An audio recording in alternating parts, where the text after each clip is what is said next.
Welcome back, ladies and gentlemen. Force here with some more Friday Night Magic. Today I will be playing the Hunter's Strength deck. This is a rather interesting deck, and I was actually quite torn when I was constructing it prior to this video. There's a few different ways you can build this deck. Oh, I didn't mean to keep that hand. I know I hit keep hand, but that's not what I wanted to do. Anyways, what I was saying is there's several ways you can build this deck. One way is to go with early aggression. There's a significant amount of low casting cost creatures that are pretty powerful. What the heck? Oh, he just wanted to shuffle his deck, I guess? It's a weird decision. So one way is you can play low casting cost creatures, try to overwhelm your opponent. Another way, though, is there are some ridiculously strong late game cards, but you can't really do both. You could do a mix, I suppose. But what I decided to do is I'm playing this game the aggressive route. He's playing the same deck, so I'll be interested to see if he's playing the late game route. The aggressive route can be very strong, though. So I'm going to start off here. We're going to play a Predator Ooze. This is a 1/1 indestructible. Cannot be destroyed. I think the only thing that can get rid of that is removal. So like an exile or something, removed from the game. When it attacks, it gets a 1/1 counter. Whenever a creature dealt damage by Predator Ooze this turn dies, it gets a 1/1 counter. I'm going to throw a Rancor on this bad boy, and he is going to be pretty ridiculous at that point. Okay, he plays a 1/1. This is a Farhaven Elf. That is fine, because next turn, I Rancor the Ooze, and I hit him for, it's going to be 4 damage, because it's going to be 3 plus the Rancor, so the Rancor is going to make it a 2/1 trample. It attacks, it gets a 1/1 counter, so it becomes a 4/2 trample indestructible. And then that damage goes through because it has trample. He could block 1, so I might be able to only do 3 here. Okay, so what we're going to do is, first and foremost, Rancor our indestructible Predator Ooze. And then I could prey upon it to kill him to give him an extra counter this turn, but that's silly, because I'd rather use the prey upon on something else more daunting that he may eventually play in the future. So we're just going to attack. It's going to get a 1/1 counter, making it a 4/2 trample. He could choose to block it to negate 1 damage. He decides to let it go through. All 4 goes through. He is at 16 now. And then second phase, we're going to throw down a Fauna Shaman. It's a 1/1. I can tap it to discard a creature card in my hand, and then I search my library for any other creature card and put it into my hand. There you go. So this is going to be quite the creature for him to deal with. I don't know that his deck is going to have anything to get rid of that. He's going to play. So he's definitely playing a late game build here. Throwing down another Farhaven Elf, searching for mana, putting it into play. So he's probably gonna have something pretty imposing to play next turn. Oh, he's not playing. I don't think this is. No, this is the. Is this the Eldrazi deck? What deck is this? I'm losing my mind. Anyways, this turn is gonna hurt for him. Ooh, I can play the Primal Crux next turn, and it's gonna be a 6, 7, 8, 9, 10. It's going to be an 11/11 trample. I'm going to play that next turn. It's going to be an 11/11 trample. Okay, so I attack with my 4/2. It would then become a 5/3. And I could kill everything he blocks with, if he decided to block with everything. No, I am not French. Are you? Yes. Okay, so this will be a good move here. We attack with this. So it becomes a 5/3. See if he chooses to block anything, or if he takes all 5, bringing him down to 11. He's going to block 1. Remember, that's going to... Him blocking just makes my creature even stronger for next turn. So, gets a counter. 6/3. Well, 6/4 once the damage is gone. And that's it. I'm just going to pass the turn. Next turn, I get to throw down a Primal Crux, or if he plays something I want to kill, I'll have to prey upon. He's got a Grazing Glade Heart. And he's going to play, okay, Palaka Worm, 7/7. He gains 7 life. When it dies, he draws a card. So, I'm still going to attack next turn, for sure. And I'm going to play my Primal Crux this turn.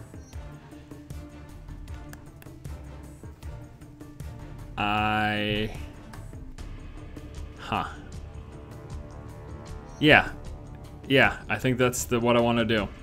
So I'm just going to attack with my big boy, and then we'll play the Primal Crux. Okay.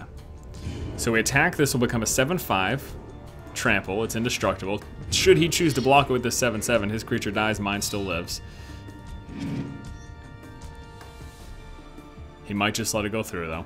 He doesn't know I've got a Primal Crux, which is the ace up my sleeve, if you will, because this creature will be massive and easily block any return attack he might decide to do next turn. So, Primal Crux comes into play. Power toughness equal number of green mana symbols that in play under my control. 11/11. It is an 11/11 trample. So now I can block his 7/7 should he choose to try to return fire. Yeah, he is playing the Eldrazi deck. Plays another one of the Glade Hearts, so he gains life anytime a land comes into play under his control. And right now, I mean, he really can't do much. He can't attack. And this is actually going to be really funny. Okay. So, watch this. Prey upon my creature, his 7/7. His dies, mine lives, and it gets another 1/1 counter. And then what I'm going to do, actually, is we are going to use the Fauna Shaman. We're going to discard our Brawn. And then we get to search our library for any creature and put it into our hand. And I can take a Vigor. I can take a Master of the Wild Hunt. So as you can see, most of my creatures are relatively small, and I've got the only really solid rare creatures that I have. I've got the Master of the Wild Hunt, the Fistborn, the Vigor, and then of course the Primal Crux. But there are many more creatures that I could potentially play with this deck that are super powerful. But I'm simply not, because again, I decided to build this more aggressive than late game focus. Okay, so then we swing with all this. 11/11 trample, a 9 whatever. It's at 0 for this turn, but it'll be fine. He'll come back and do a lot of damage. And he's letting all that go through, so he loses the game. Well, there you go. Okay, our next game here against Cal Trojan 84. Is that really his name? Yeah, Cal Trojan 84. I'm guessing he is 1 year younger than I am.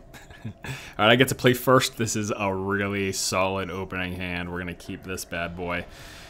So I'll show you here. I got my Calonian Tusker, the 3/3 for 2. Have my Predator Ooze, the indestructible bad boy. We've got a Prey Upon, and then a Bramble Brush to destroy some non-creature permanents. Oh no! He's playing what could very well be one of the best aggro decks available around right now. So we're going to start off here with the Tusker. It's a 3/3, but what's going to happen is next turn he will play a Soldier, which will give this guy a +1/+1 counter, making him... Oh, he'll just become a 2/2. That's fine, so I can still block. Well, we're good. And if that's the case, unless he plays 2 of them... Oh, they're triggering off each other. He's playing another one. That's hilarious. And if he plays another one, that'll be even worse. Not another Champion of the Parish, but just another human thing. So he's not going to play anything right now. This is a tough call, though, because... Let's see. Well, I can pump him up, but I'd rather save the Oaken form for my Ooze. I could just play the Ooze this turn, which is an indestructible creature. I could also... I should really get rid of his stuff. Those guys are just so threatening. How about I do this? We're gonna attack. I don't want to wait. I really don't want to give him any more time with those creatures, because they just get bigger and bigger, and it is terrifying. He's gonna Path to Exile here? What is he doing? Nothing. Okay. Alright. I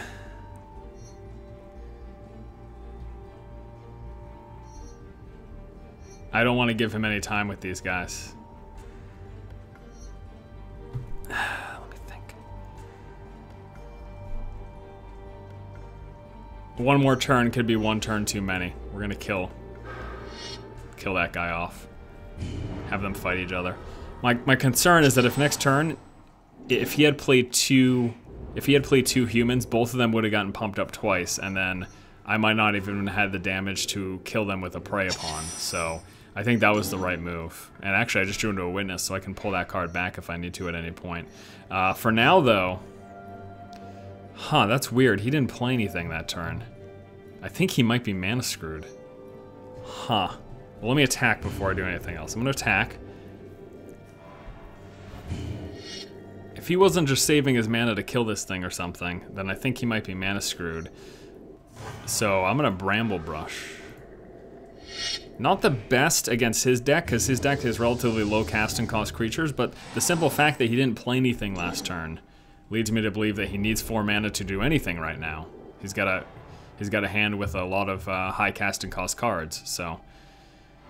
Now he did just play land, so I guess I only bought myself 1 turn, but hey, 1 turn's 1 turn. Plus I can always fetch it back. I can pull anything back with my Eternal Witness here. So for now, we're gonna go Predator Ooze. And then we attack with our 3/3 again.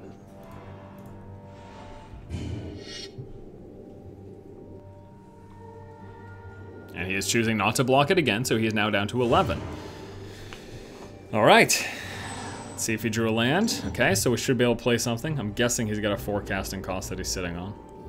I might have guessed wrong, but... What is going on? What is going on? Very strange. Okay. Oaken form. +3/+3 on my indestructible Predator Ooze. Then we attack for 7. Predator Ooze will become a 5/5. I think he's got no choice but to block here. I mean, he could technically let it go through. He doesn't have no choice, but... So this game's a complete wash form. Does he have a Wrath of God? Does he have a Wrath of God? Indestructible would be fine. I'm gonna hold on to my Garrick's Companion. What is going on? He plays. Put all creatures at the bottom of their own library. Well, my friends, that is why, if things look a little fishy, you hold on to your hand. He was waiting. That's what he was doing that entire time. He didn't play any more creatures because he didn't want to remove any of his creatures with Hallowed Burial. So he wasn't just being terrible. He is down to 3, though. I'm going to go Garrick's Companion.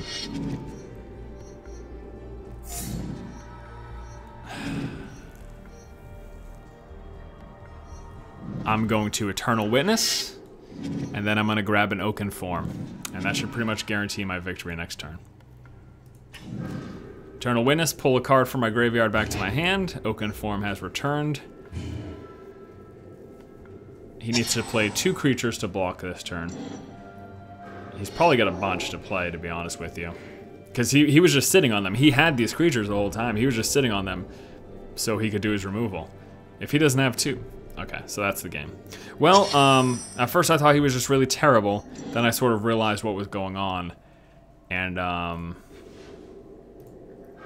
he could still have Path to Exile. He might be removing one of my creatures. He might be removing this one that I'm attacking with. I'm just going to attack with this one, though. Here it is, Path to Exile. So he gets rid of that. I get a land in return. In play tapped. Still my Primal Crux I can play next turn, but who knows, he might have more removal. This game's not necessarily over, that's the craziest part. Okay, I've only got 1 card in my hand, so I'm just relying on top decks. Now I do have the Primal Crux, which is a ridiculous card, and when it comes into play it's gonna be a 6/7/7. So we play the Primal Crux. I'm not going to attack, because this 2/1 would just die to his 1/1, plus he gets a 1/1 back. And then I pass the turn. But again, who knows if he has any more removal. So I'm going to sit on my Tusker. I might not even play it at all, to be honest with you. First strike, non-creature spells cost 1 more to cast. It's a 2/1. I've got my 8/8 trample.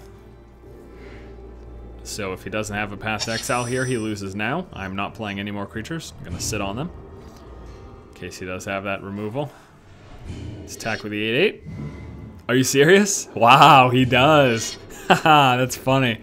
That is really funny. Okay. So, what we do now is I play one creature.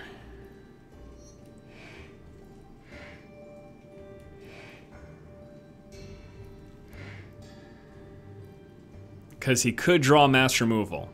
I'm thinking of just playing the Fistborn.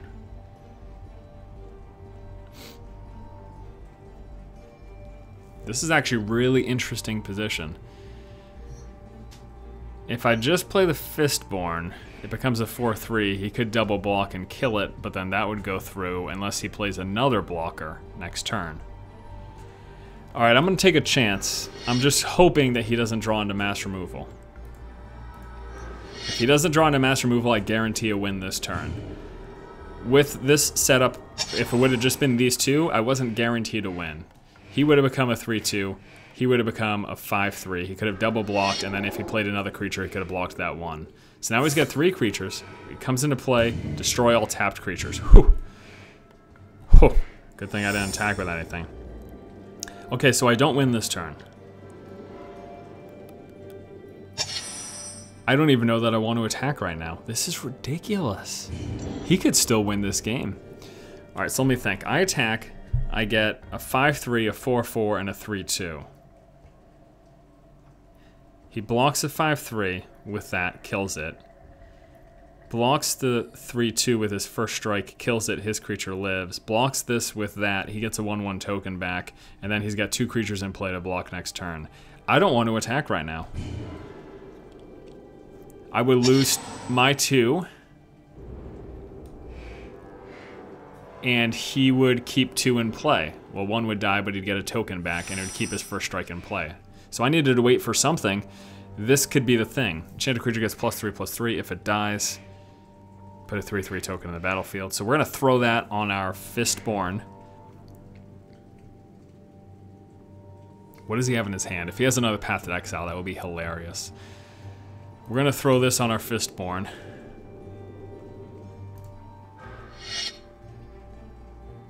And then we attack with everything.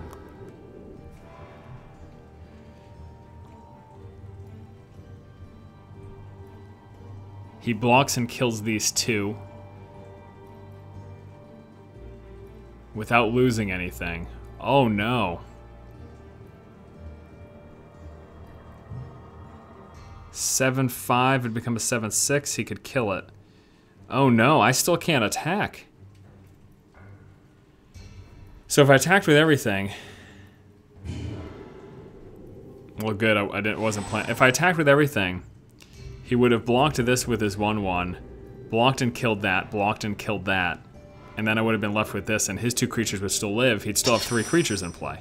That is exactly what I needed. I think. Yeah, I can do it against his first strike. It's 7 damage. He fights back with 4. He lives. Oh, I can do that too.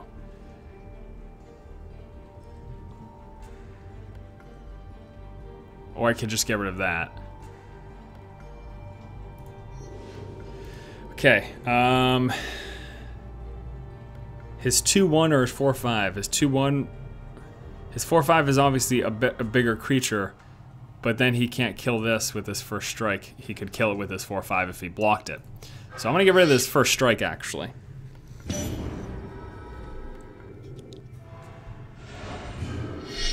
Attack. My creatures get pumped up. He pretty much has to block. Well, actually, no.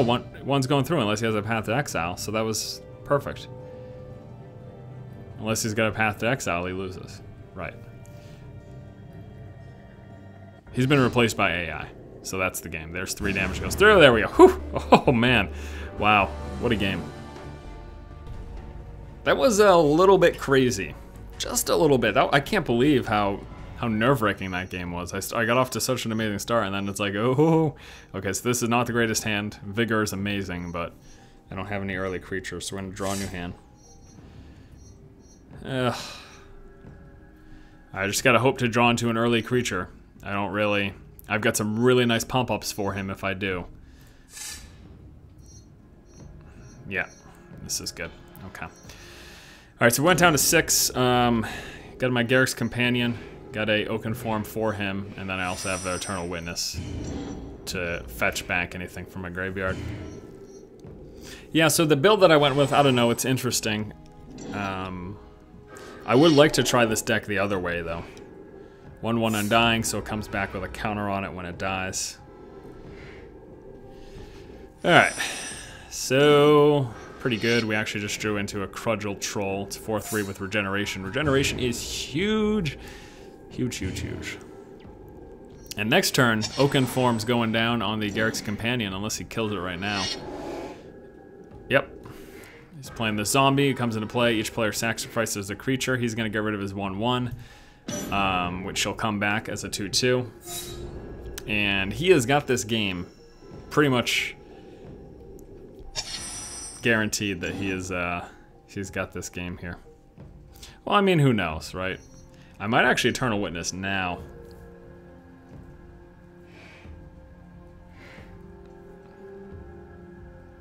Just to get him back, in case I don't draw any more mana. We're gonna Eternal Witness now. It's gonna give me a blocker, and plus something to kill off one of his creatures. Or it could potentially be fodder for a creature removal spell of his. Plus I got my Companion back, which could become amazing with 2 Oakenforms on it, so. And again, if I don't draw into another mana, I couldn't even play a Crudgel Troll, so try and buy it for my losses here. Oh my lord, I'm so dead. Alright, so he's just going to attack with a 4/3. That's the smart move because I would block the 5/2. And then we say skip blocking. Yeah, this game's over. Okay, we drew into a, this is interesting because we drew into a 4th. So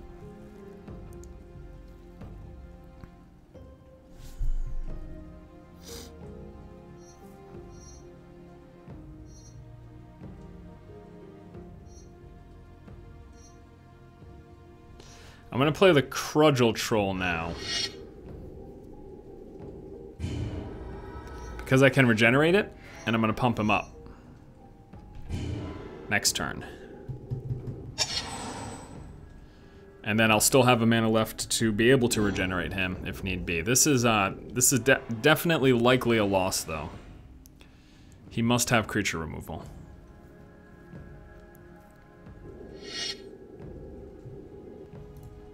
Time to block with my 2/1.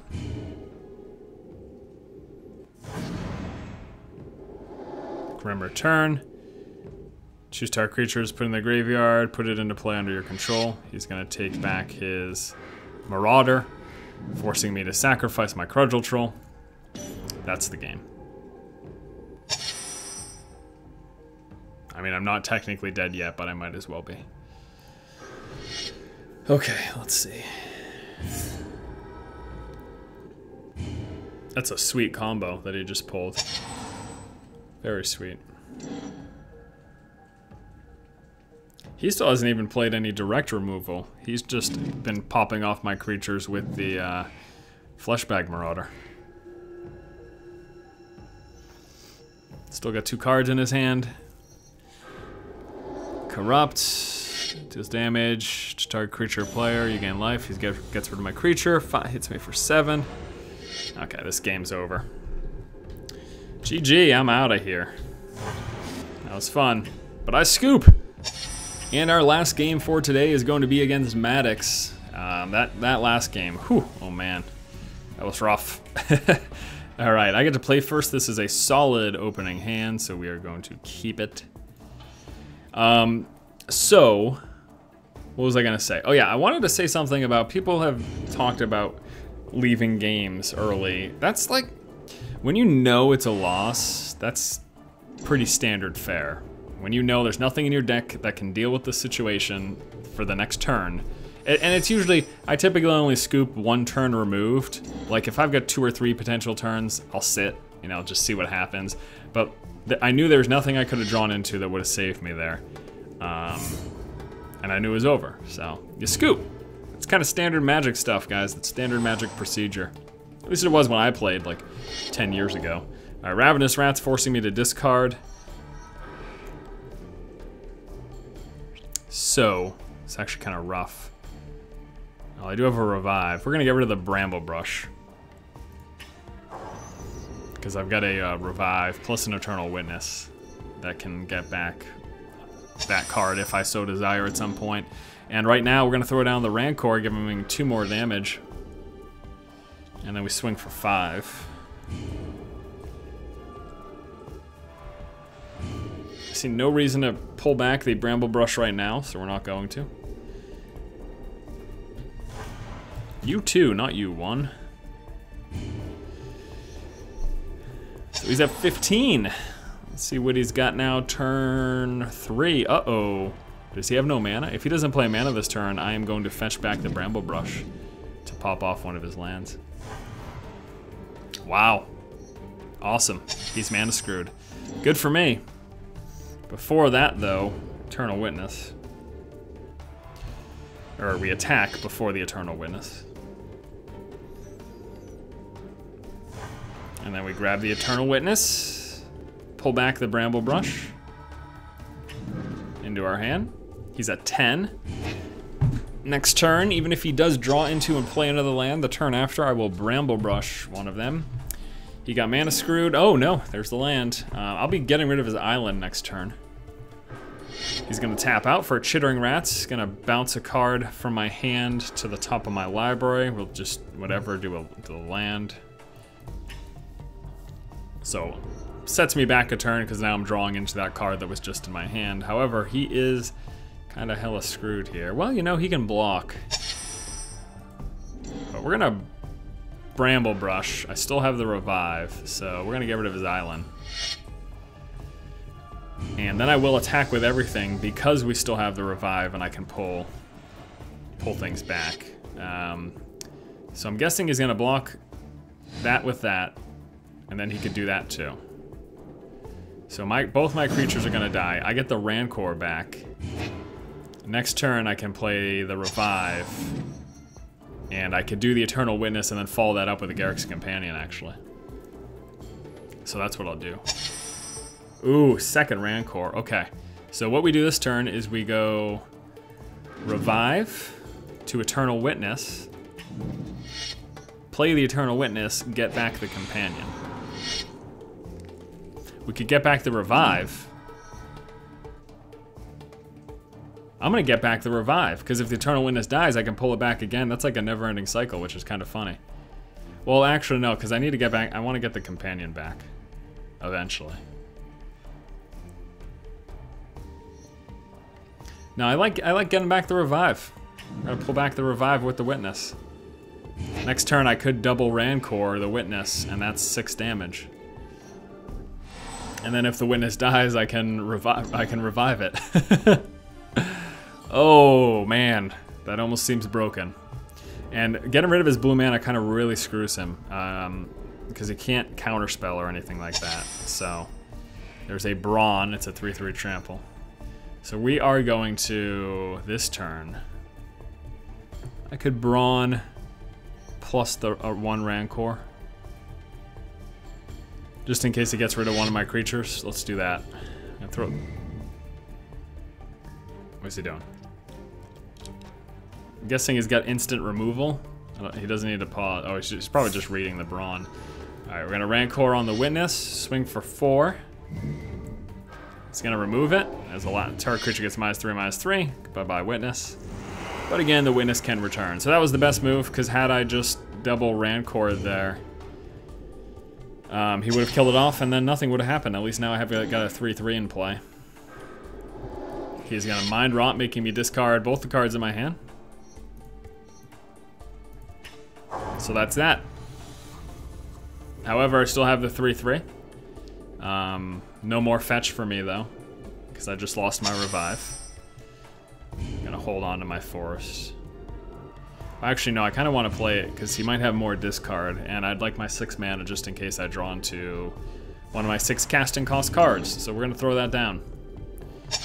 The reason you'd hold on to something like that is kind of trickery, make them think you've got something, even if you don't. But in case he does have discard again, I'd rather have that 6 mana in play than try to play mind games with him. So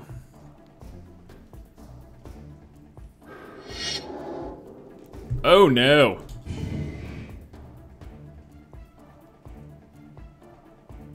Ugh. Deals damage to me. Chooses a card in my hand and then exiles it. Now the biggest problem though is that's a 4/4 and I've got a 3/3. I can't hit him right now. So we're in another strange position. Whew, luckily I'm drawing into stuff that I can play. Throw down our 4/5 and then we say go.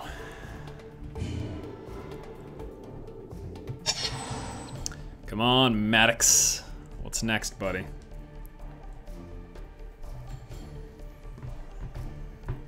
He's got a full hand, five cards. He's got a lot of stuff he's sitting on. There's almost no way he does not have removal right now to get rid of my 4/5. Like, no way. Ugh. This is tense. He might even have the upper hand, given that he's got so many cards. Evil Twin, he copies a creature, and then he can tap 2, tap Evil Twin to kill off that creature. He's gonna copy my 4/5. This is rough, and next turn he'll be able to kill it, so I need to attack with it. And then he'll just chump block it, so attacking will do nothing. I am pretty screwed here. Attacking does nothing for me. And next turn he kills it off.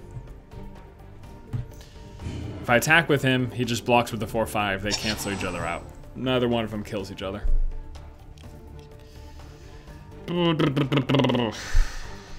This might be a loss, my friends. This could very well be a loss. Oh my lord. This is really bad. Whenever a blue creature enters the battlefield under his control, he draws a card, or target player. Whenever a black creature, target player discards a card. So. Oh my lord, the mana. Nothing, I'm not going to attack. Ugh. I am so screwed. This game is over. I need to draw into something. Something other than what I have. Gonna draw 2 cards. He's gonna play a Guild Mage. He will draw a card. I discard a card. I've got nothing to discard, so it doesn't really matter. But he will draw a card. Oh, this is horrible. This is not good, my friends. Not good. He still hasn't killed off my 4/5 with his Evil Twin, which he can do at any point. He's got a blue and a black mana untapped. All right, what is this? Enchanted creature gets +3/+3. If it dies, put a 3/3 token on the battlefield. Okay. So with this, if I pumped him up, it'd be 4, 5, 6, 7, 8. At least I'd force him to block with stuff if I hit with this. So we're gonna do that. Because this thing's gonna die at any point, might as well do this and get rid of some of his stuff. Because it'll probably die next turn. And at least at that point, I'll get a 3/3 in play as well. So I've got a 7/8 now, which he can kill by double blocking. But forget this, I'm swinging with this bad boy. He's got to block with at least something. He'll probably just block with the 2/2 and then kill it next turn.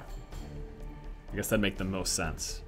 But the good thing though is that once he kills it, I get a 3/3 in play. So at least I'll have 2 3/3s. I can do some chump blocking. So he does that.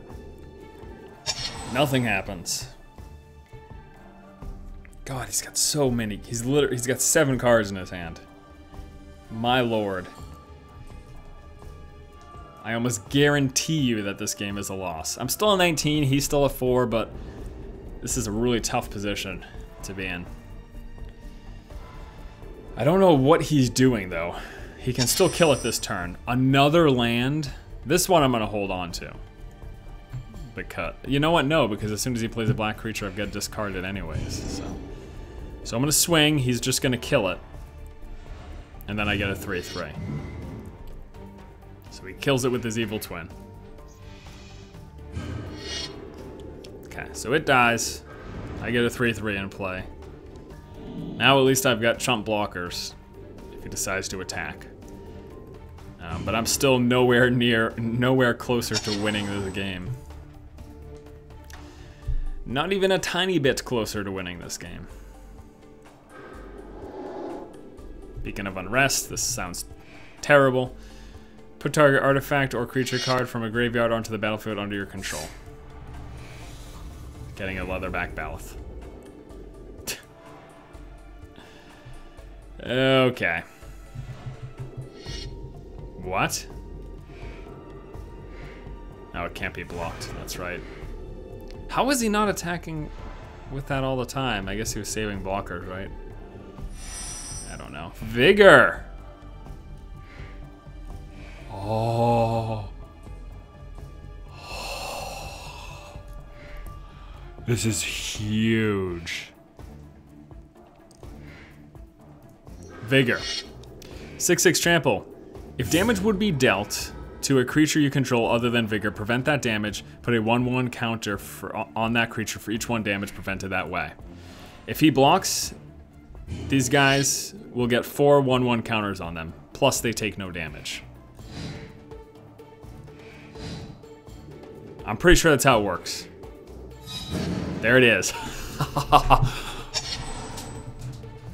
Oh man, what is going to happen? Does he not know about that? Does he have mass removal? What is going to happen? What is going on in this game? What is happening? I think he's probably reading Vigor right now. No, he's got something going on. Time Ebb. Put target creature on top of its owner's library. Okay.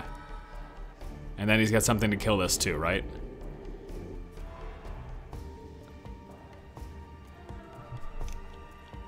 Oh, that was... He is not that good.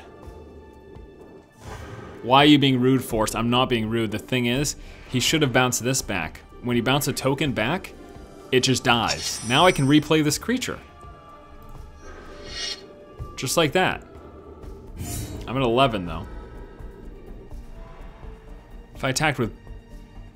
Does he have... If he has creature removal, I'm screwed here. If he doesn't, I win. Not necessarily. He can block both. I'm gonna attack with both. Well, if he double blocks the Vigor, then he loses. He's not doing that, I guess.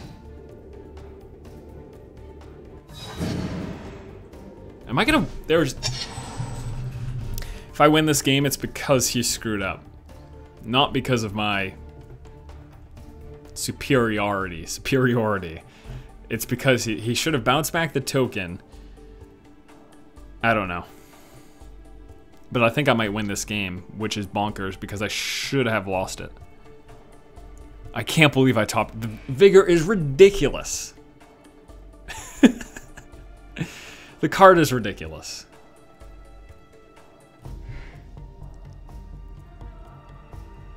I can't believe this. I think I might win this game. That is silly, unless he has mass removal like a damnation. Nope, he's gonna draw 2 cards, hoping for a single removal, which means I win the game.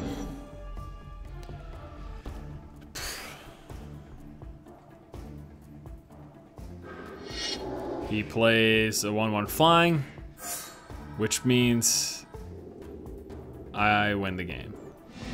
He can block those 2. That goes through. Okay, so I win. Wow. Wow. That doesn't make... Top deck of the century, plus a misplay on his hand, led to my victory. Taken over by the computer. Yeah. This happened. Stuff. Past the turn. And we overrun for good measure. Creatures I control get +3/+3 and gain trample until end of turn, making the stack that much more hilarious. I don't even know what to say. That should not have happened that way, but it did, thanks to the gloriousness that is Vigor. GG. Okay, so let me show you the deck list that I have gone with. Like I said, interesting.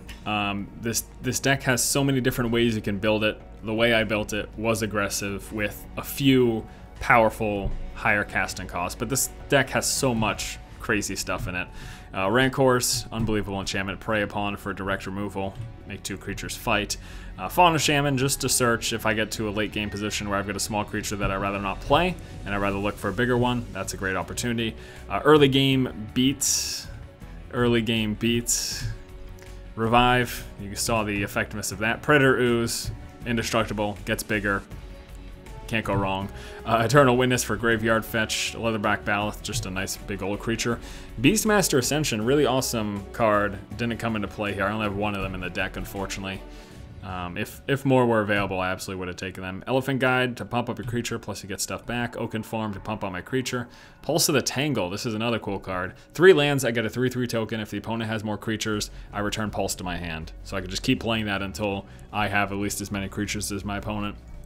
Master of the Wild gets wolf tokens into play, plus I can use those wolves to ping off other creatures. Fangren Fistborn, Firstborn, 4/2. When it attacks, it pumps up all my creatures, really good. Crudgel Troll for a regeneration, 4/3. Brawn, 3/3 trample. If it's in the graveyard, all my creatures get trample. Bramble Brush for permanent removal other than a creature. Overrun for overrunning my opponent. And then really my only 2 bigger creatures, the Primal Crux, Trample, Star, Power and Toughness equal to the Amber Green, mana permanents, mana symbols on permanents I control, and then the Vigor, who you saw just beast that last game.